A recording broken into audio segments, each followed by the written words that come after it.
It is great to have you back here on our station.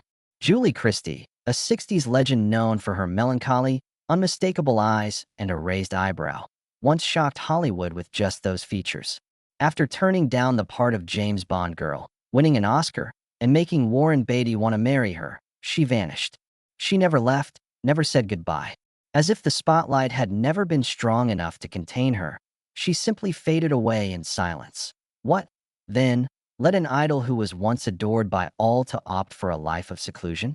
Where does all that glitz, all that fashion, and all those everlasting roles come from? An artist's spirit, embodied by a lady who defied the norms of society. The life of Julie Christie is more than simply a Hollywood success story. It teaches us to be free and true to ourselves, even when it means stepping away from the spotlight. The tea plantation Shinglung in Chabwa, Assam, northeastern India, was the site of Julie Frances Christie's birth on April 14, 1940. Rosemary Ramsden was a Welsh painter and Frank St. John Christie was a plantation manager from Britain.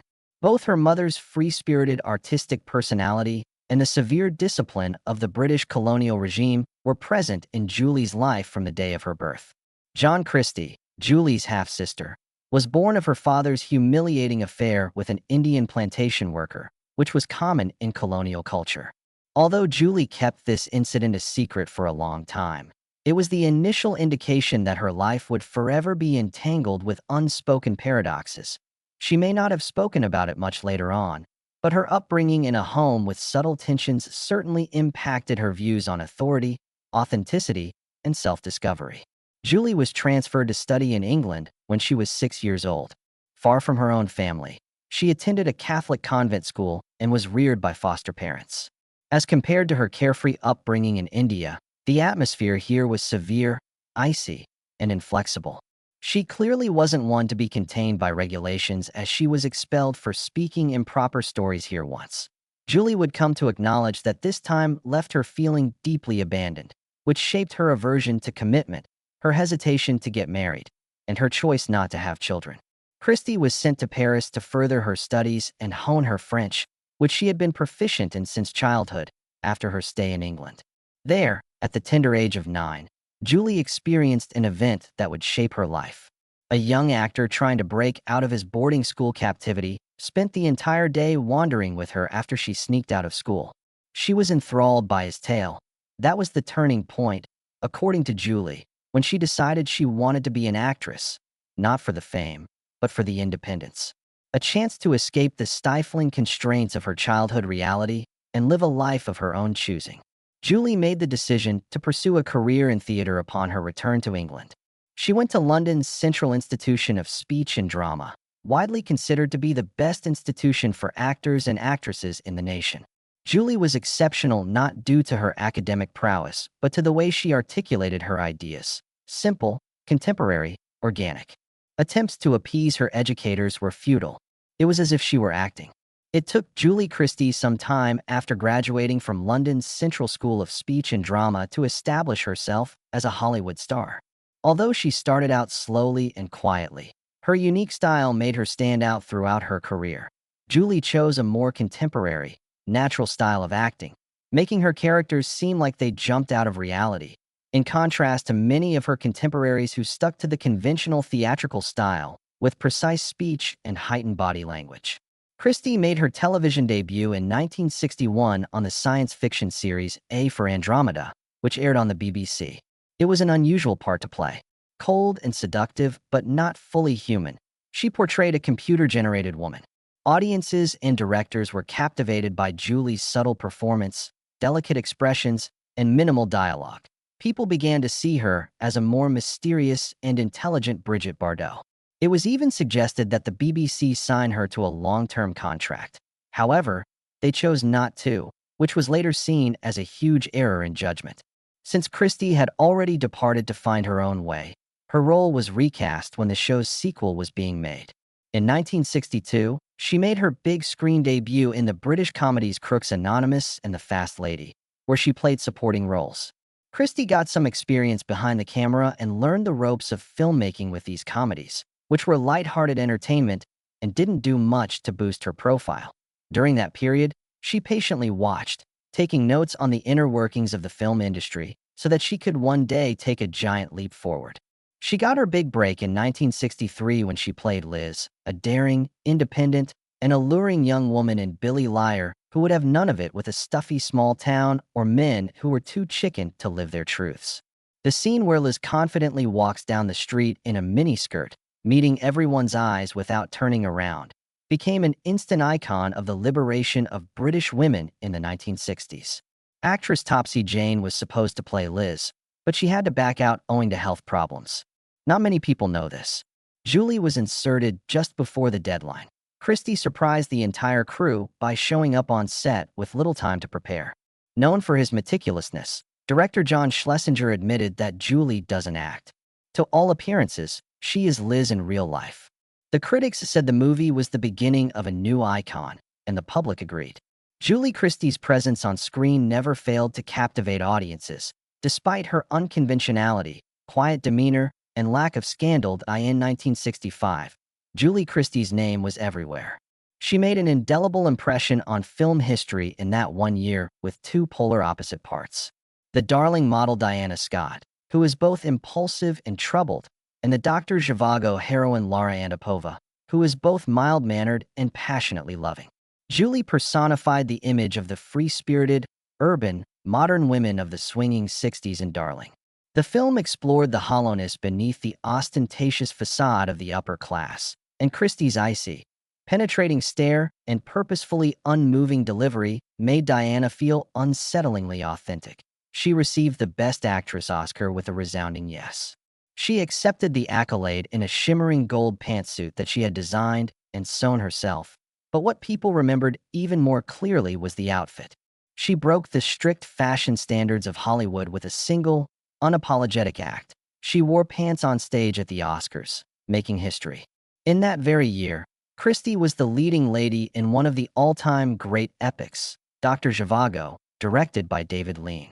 Julie brought to life the character of Lara, a Russian woman whose strength and fragility were tested by the hardships of war and separation. Her on-screen chemistry with Omar Sharif was so strong that several scenes were cut because they were considered too sexually explicit for the 1960s. The picture became an international sensation after winning 5 Oscars. In the span of a few months, Christie went from being a rising star to a household name around the world. Time magazine went so far as to call this Julia Christie year, and even went so far as to say that her wardrobe choices have a greater impact on style than those of the top 10 most fashionable women put together. Furthermore, they were not embellishing. The headscarves, turtlenecks, and carefree rule-breaking style that Julie created was an outgrowth of her rejection of fashion. Many American and European young women hurried to be like her. She opted for difficult, unpredictable parts after reaching her peak rather than riding the wave of blockbuster offers. Acting as both Linda and Clarice, she starred in François Truffaut's dystopian 1966 science fiction picture Fahrenheit 451. Her portrayal of a strong-willed woman being chased by 3 men in 1967's Far From the Madding crowd marked yet another turning point in her career, as she transitioned from being a movie star to an actress taking her craft seriously.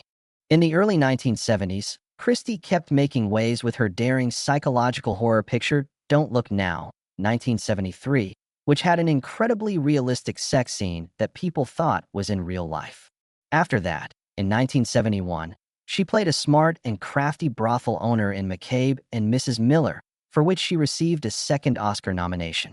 Christie played a middle-aged woman unhappy in her marriage in the 1997 American independent film Afterglow, after a hiatus from Hollywood.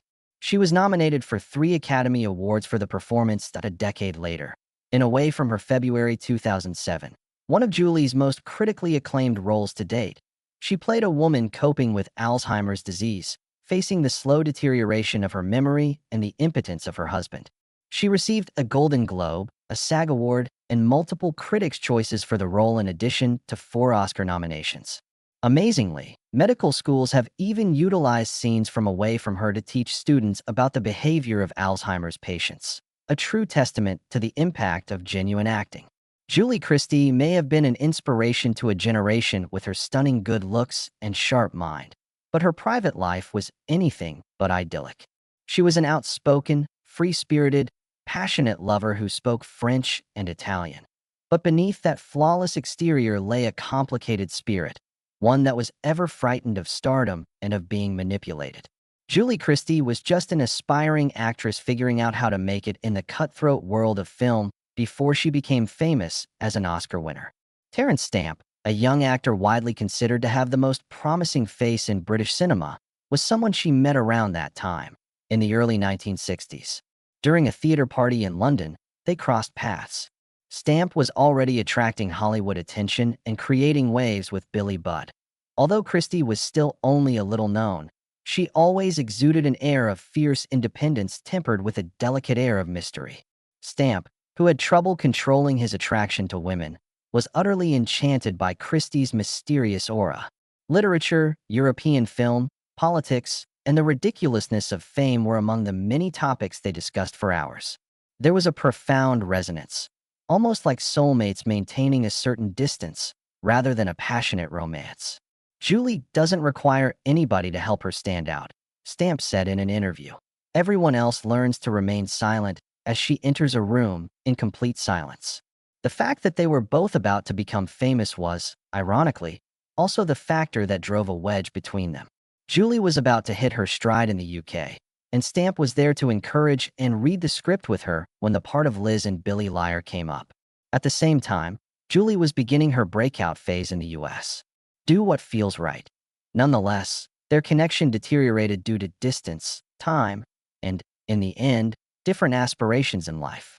Nothing bad happened, including an official breakup, fights, or betrayal. It was only the two of them, each heading in their own way, and they didn't look back. It was astounding to hear how reverently they spoke about one another even after all these time had passed. Julie is unlike anyone I've ever met, Stamp once said to this day. No one has ever baffled me like she did. Plus, I can't think of anyone who has ever successfully silenced me while we were talking. Julie, on the other hand, kept most details concerning Terence under wraps. She kept her response to questions regarding their relationship brief, saying just that he knew her more than she had imagined. Don Besant was a painter who lived with Julie Christie before she became recognized for her roles in Dr. Zhivago and Darling. Besant was not famous or involved in the entertainment industry, but he was instrumental in her early career. Julie first crossed paths with Don in 1962, when she was beginning to get little jobs on television. Don was a shy young artist, and Julie had not yet achieved stardom. They jumped right into moving in together, treating their tiny London apartment as if it were their home. Neither Julie nor Don liked the spotlight, and neither of them needed it at the time.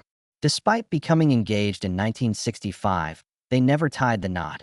According to Christie, this friendship was the rock upon which her life rested the most. Don allowed her to be herself around him because he was mild-mannered and kind. Playing a character requires no makeup. Don returned to London with Julie when she won the Oscar in 1966. At the airport, they were photographed together, but nobody in the press knew his identity. Julie thought that was perfect. No matter how many times she tried, she could never bring herself to do it.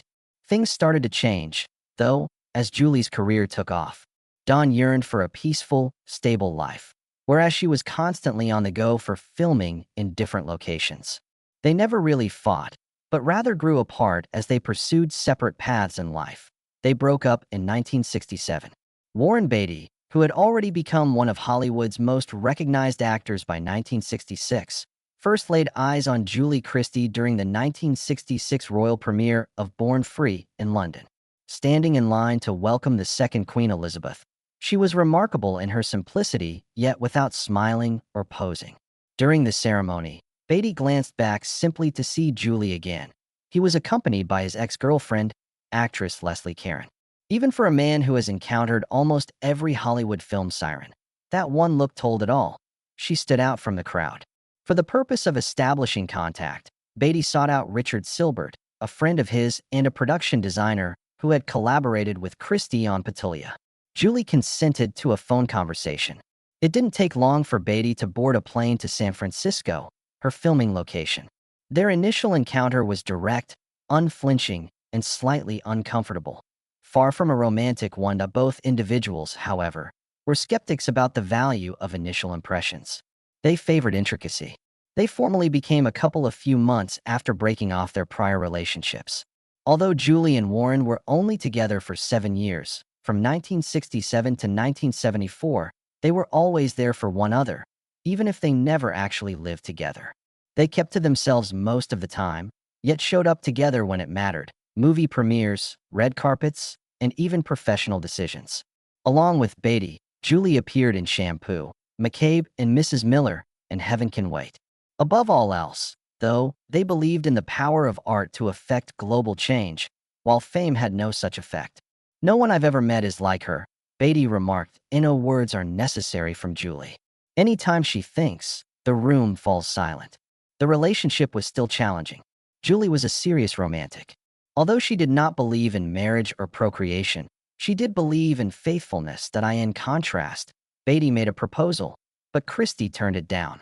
She despised the idea of having a family and being constrained by conventional norms. Forms weren't necessary for genuine interaction in her view. Beatty reasoned that since they weren't married, her love for another person wouldn't be betraying her. It was Christie's opinion that was different. She explained that she loved him, but that she couldn't tolerate being held. After 7 years of forgiving and remaining silent, Christie finally gave up and grew tired. Beatty continued to show his affection, referred to her as wife among friends, and promised to be there for her in the event of a breakup, just like any husband would. Nevertheless, Julie had no use for that. She walked away because she was strong-willed, independent, and proud. There was no drama in the breakup. Friendship and mutual regard persisted between them. Julie was offered the lead role in Beatty's 1981 screenplay for Reds, but she declined. She felt an American lady, not herself, should play the part, but it wasn't because she didn't wish to assist him. In the end, the part went to Diane Keaton, who was nominated for an Oscar. Beatty did, however, incorporate a Jim tribute at the conclusion of Reds. Christie made an appearance in the tribute video honoring Warren Beatty's February Academy Award, not as a listed guest, but as a longtime friend who happened to be there at the perfect moment. It took Julie Christie some time after her 1974 breakup with Warren Beatty before she entered into another committed relationship. She decided she wanted a quieter life, so she cut ties with the social groups in Hollywood and avoided the paparazzi. Subsequent males did not take anyone's place. During various points in her life, they were only friends. Despite the unique challenges presented by each relationship, she remained steadfast in her decision. The first was Brian Eno, a musician and record producer. It was in the late 1970s that Christie first laid eyes on him. For a short while, they shared a rural English home where they were both unnoticed and unbothered. Their temperaments were perfectly complementary. They both adored art, despised noise, and had strong opinions about the press. They are so comfortable with each other that friends say they could sit quietly for hours. There was no need for an explanation when it concluded. After that, Christie brought on American director Jim McBride, whom she had met while making an unproduced independent film. In contrast to her reserved way of life, he was outspoken, quick-witted, and full of energy. Their romance didn't last long. At one point, Christie merely remarked that he was too American, too quick, and too boisterous. No disagreement, no remorse. The relationship with photographer Terry O'Neill started on the job. A connection discreetly blossomed between Christie and O'Neill during their photo sessions, during which he captured several classic images of Christie. This one, too, was short-lived. The words, "I loved Julie with my eyes, but I didn't know how to listen to her silence," were later revealed by O'Neill. It wasn't that they weren't compatible, it was just that they weren't. Another one was the famous Hollywood producer Lou Adler. They crossed paths at a social event while Christie was debating whether to go back to the US for a film shoot. Despite her best efforts, she could not shake Adler's charisma, gregariousness, and extensive knowledge of the entertainment industry. Christie went back to England after only a short while, breaking the connection before things got too messy. As we look back, we see that these men came and left with relative ease. Although none of them lasted, they were all instances in which Julie let her guard down. Still, she wasn't looking for a commitment or a label. She continued to love after Beatty, but now she did it slowly, independently, and with laser-like focus. She preferred her own company when she needed to relax, and that was the only reason she did so. After a string of unresolved relationships and silent farewells, Julie Christie discovered a lifelong friend. Duncan Campbell, an investigative journalist from Scotland, was someone she met at a London social event in 1979. He is neither an artist nor a director. For Christie, who had always yearned for love but seldom found it, Campbell represented the realm of truth, injustice exposes, and hard-hitting journalism exposing corruption and power. They became an item and moved in together without ever publicly declaring their love for one another or even getting married. They remained out of the public eye for over 30 years, first settling into a house in London's East End and then a tranquil Welsh farm. Christie began to distance herself from filmmaking as Campbell persisted with writing. Their outlook on life was similar. There is no requirement for clamor or approval from others. Julie and Duncan's secret Indian wedding was disclosed in a few media in February 2007. People were taken aback by the news. Without the documentation, everyone thought they were lifetime companions. However, Christie only scoffed and responded, "Nonsense," when questioned that my marriage is very long-standing. The news reports are unable to be trusted, just as she always managed her personal life, never denying the truth, but yet refusing to let others decide what was true.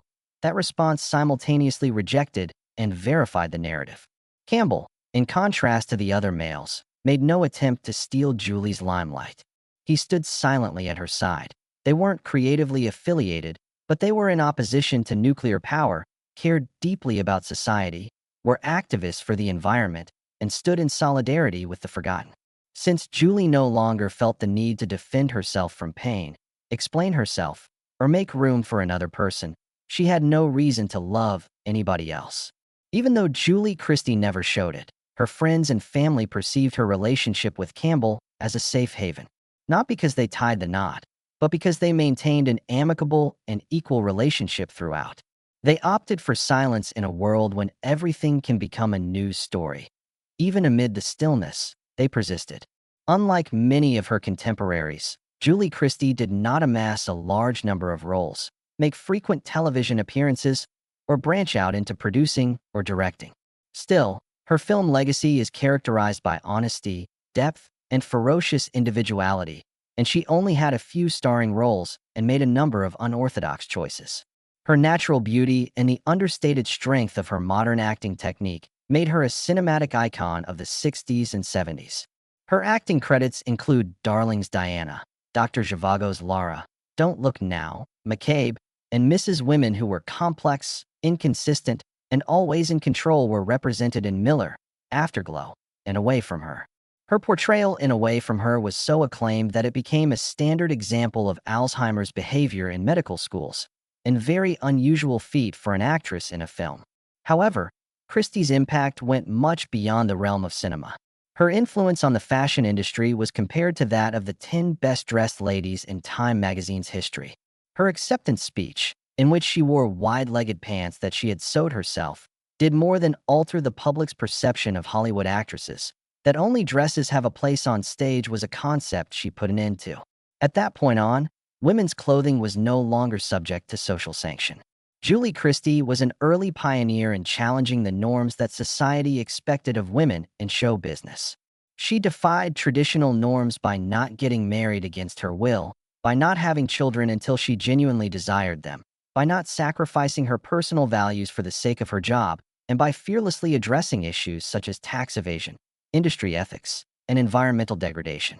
An unspoken symbol for contemporary women who dared to be themselves even when it was unpopular, she became an icon in her own right. Christie is still a household name, even if she doesn't make many public appearances. An iconic figure in early feminist thought and practice, a legend among British actors, a trailblazer in the 60s, and, most importantly, a woman who defined her own path through life. When she was 84 years old, Julie Christie practically vanished from the entertainment industry. Not a single interview, social media post, or red carpet presence. Together with her journalist husband Duncan Campbell, she lives in a humble Welsh cottage where they tend sheep, grow plants, and go for daily walks. In July 2024, she was finally seen at a laundry in East London after an 8-year absence. In contrast to her 1960s movie siren look, she sported a pale blue shirt, a red scarf, sunglasses, and her naturally silver hair. Christie formerly possessed an Oscar, was renowned for her beauty, and had an impact in the worlds of film and fashion. However, she decided to take a step back, not because her time had come and gone, but because she wanted to live her life quietly, without the pressure to be remembered in the Hollywood style. The number of applause was less important to her than the fact that she managed to remain true to herself in the face of adversity. Julie Christie decided to vanish so she could live her life honestly in a society where fame can easily derail people. Her name still evokes a subtle sense of awe and respect, and maybe that is the reason behind it. Julie Christie was never one to aim for universal acclaim. She wasn't one to seek for everlasting youth, bask in the glory of accolades, or conform to Hollywood norms. She had a spectacular career before she gently faded into obscurity, content to live a life she believed in.